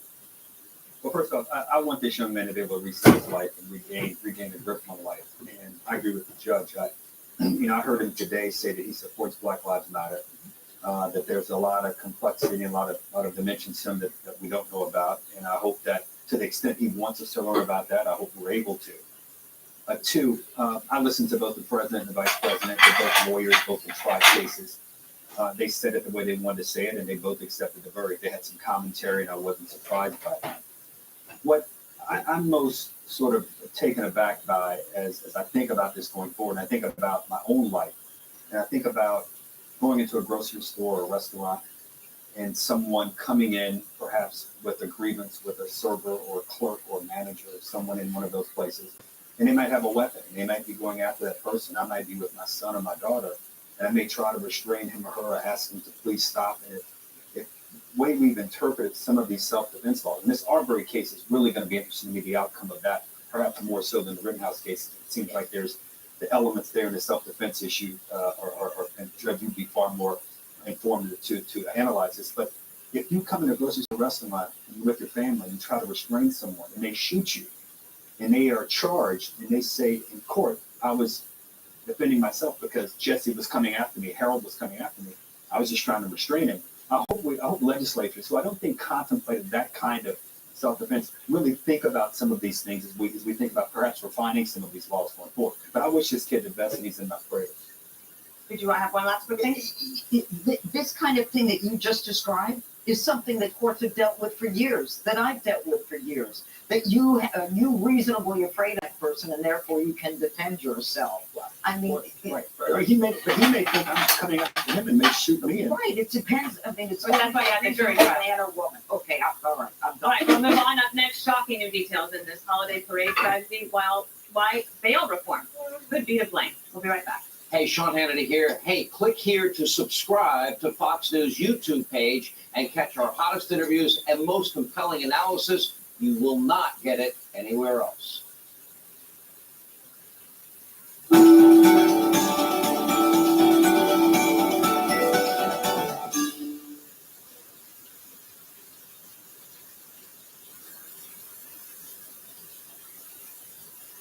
Permit for grievances is in the very best tradition of America. No history of the United States, no recounting of the unending struggle to live up to our founding promises would be complete without recognition of the peaceful movements that have pushed this nation forward. From the abolitionists to the suffragettes to the countless brave and heroic souls who marched in support of the civil rights movement, peaceable assemblies have moved mountains in this country. And they still can. When America saw the horrifying video of a police officer killing George Floyd, a brutal killing that evoked for many the nation's long history of racial discrimination and injustice. Americans rightly and peaceably assembled to demand justice for every American, regardless of skin color. But what began as legitimate protests against a vile act of abuse, sadly, were soon hijacked by opportunists and violent radicals. By early June, rioters had injured more than 700 law enforcement officers across the country and had murdered David Dorn, a retired officer who served St. Louis with honor for many years. They also damaged or destroyed countless buildings and businesses. In Minneapolis alone, rioters burned affordable housing and damaged over 400 businesses, many of them owned by African Americans, at a cost of well over $500 million in damages. In Philadelphia, police cars were set ablaze. In Seattle, rioters who damaged hundreds of buildings were granted and allowed to set up a so-called autonomous zone by local officials, who all too predictably resulted in more crime, including 4 shootings that cost 2 young people their lives. The fact is, the people who took the streets because their hearts cried out for justice have become overshadowed by rioters and looters and those who cynically exploit the protest for their own evil ends. And those rioters aren't concerned about racial justice. Indeed, they're willing to make a mockery of the peaceful protest to advance their violent objectives. Their actions are profoundly racist, the rioters, as they destroy minority communities, minority businesses, and minority lives across this country. This shouldn't be complicated. Peaceful protests must be protected. Riots must be stopped. No one has a right to assault another person, to firebomb a building, to throw a Molotov cocktail into a police car. That's not exercising a constitutional right. That is terrorizing your fellow citizens. More and more, we're seeing signs that a significant portion of this violence, of this rioting, is not random. It's not spontaneous.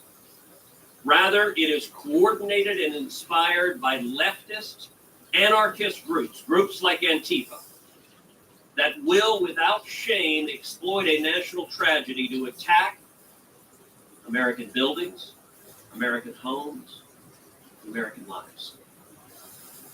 This is happening in my home state, in Austin and Dallas. It's happening across the country, whether in Minneapolis, Nevada City, Pittsburgh, or Toledo, to name a few. But tragically, nowhere more so than in Portland, Oregon.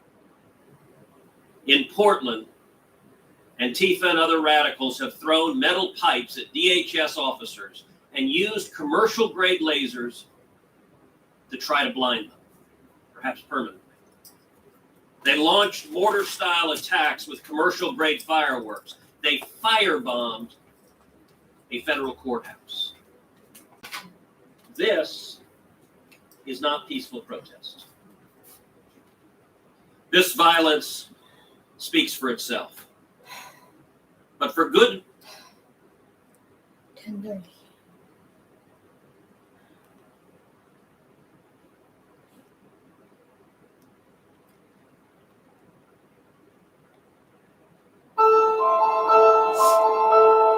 There's a reason why I'm in Calgary. I think it's like an excitement almost. Hey everybody, thanks for coming out to my rally. You're beautiful, I love you, we're gonna have fun. Melania is here, Ivanka, and the dynamo of energy and excitement, Jared Kushner. Hey man, show us those dance moves. Give me a line. Yeah. See. Easy, don't drive the crowd crazy. And my biggest fan, leaves at every Trump rally, Karoni. Yes, yes, you can.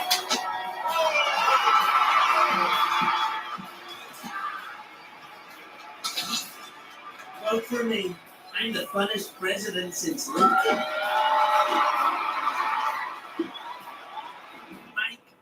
A lot of people are saying voter fraud is a big, big problem. Mainly stupid people. Mainly Republicans, exactly. I want an election that is free and fair.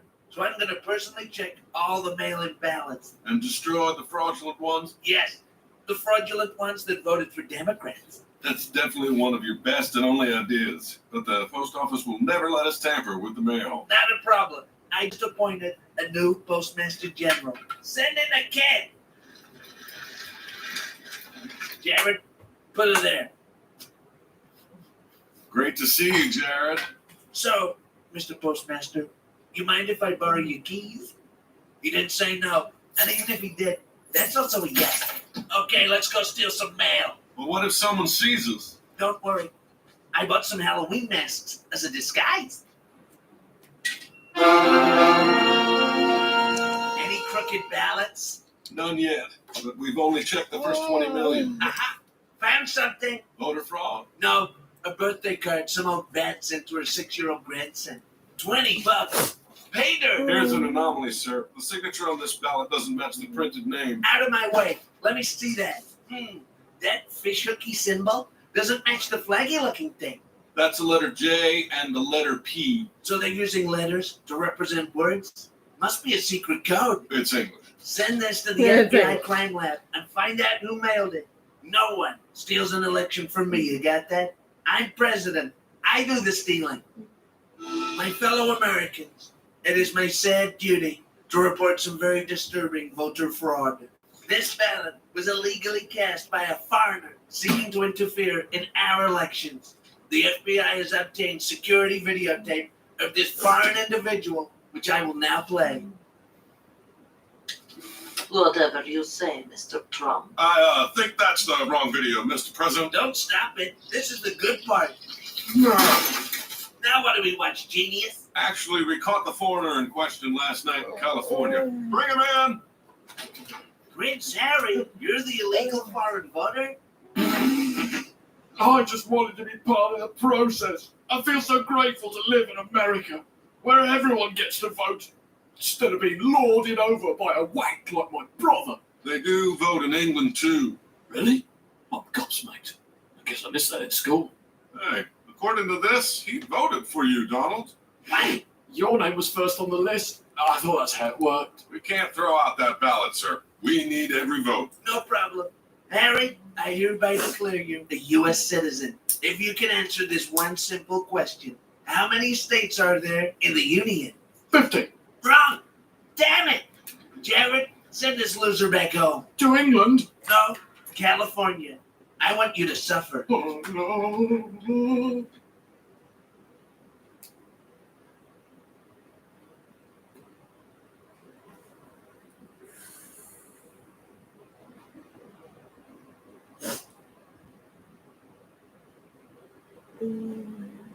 Vrai, votre nouvelle plateforme de contenu pour des crimes et enquêtes sans filtre. Je m'apprête à te raconter une histoire qui m'a complètement bouleversée. Quand tu brûles ta cagoule, c'est là que le fun commence. Tout ça et vraiment plus sur Frère. Offert 12 mois aux clients et l'ex-télé de Vidéotron.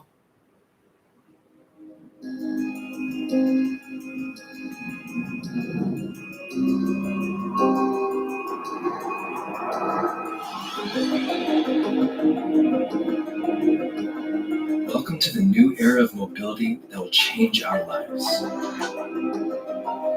It starts right here, where life becomes more sustainable, more free. Live in 7.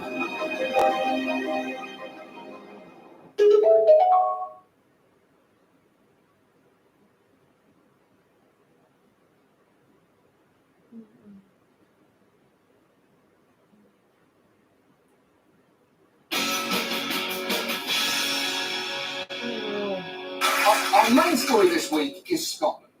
Americans know it as the birthplace of Shrek and that accent you think you can do but actually can't. Well, this coming Thursday, Scotland is facing a major decision. Scotland will vote this week on whether to leave the United Kingdom. For the first time in modern history, London could be at risk of losing control of Scotland. It could become its own country. Yes, it seems like England may lose yet another country. And look, I'm not saying the sun is setting on the British Empire. Let's just say the restaurant of history is switching to its dinner menu. Now there is a lot to explain here, especially because when most American people think about Scottish independence, they tend to picture this. They may take our lives, but they'll never take our freedom! Oh yes, nothing screams Scottish freedom quite like a millionaire Australian anti-Semite on horseback. So let me bring you up to date here. Scotland is currently a member of the United Kingdom, which is not a country. It's actually a complicated political and economic union. Think of it as an archipelagic supergroup comprised of 4 variously willing members. And to understand why Scotland may want to leave, you really need to understand the history of its relationship with England. For centuries, England and Scotland remained separate and frequently at war. But in 1707, they formed a single country, Great Britain, a decision that's been controversial in Scotland ever since. Oh yeah, I'd say it's still controversial. Given that, as you can see here, we are still role-playing with wooden swords to try and emotionally work through it.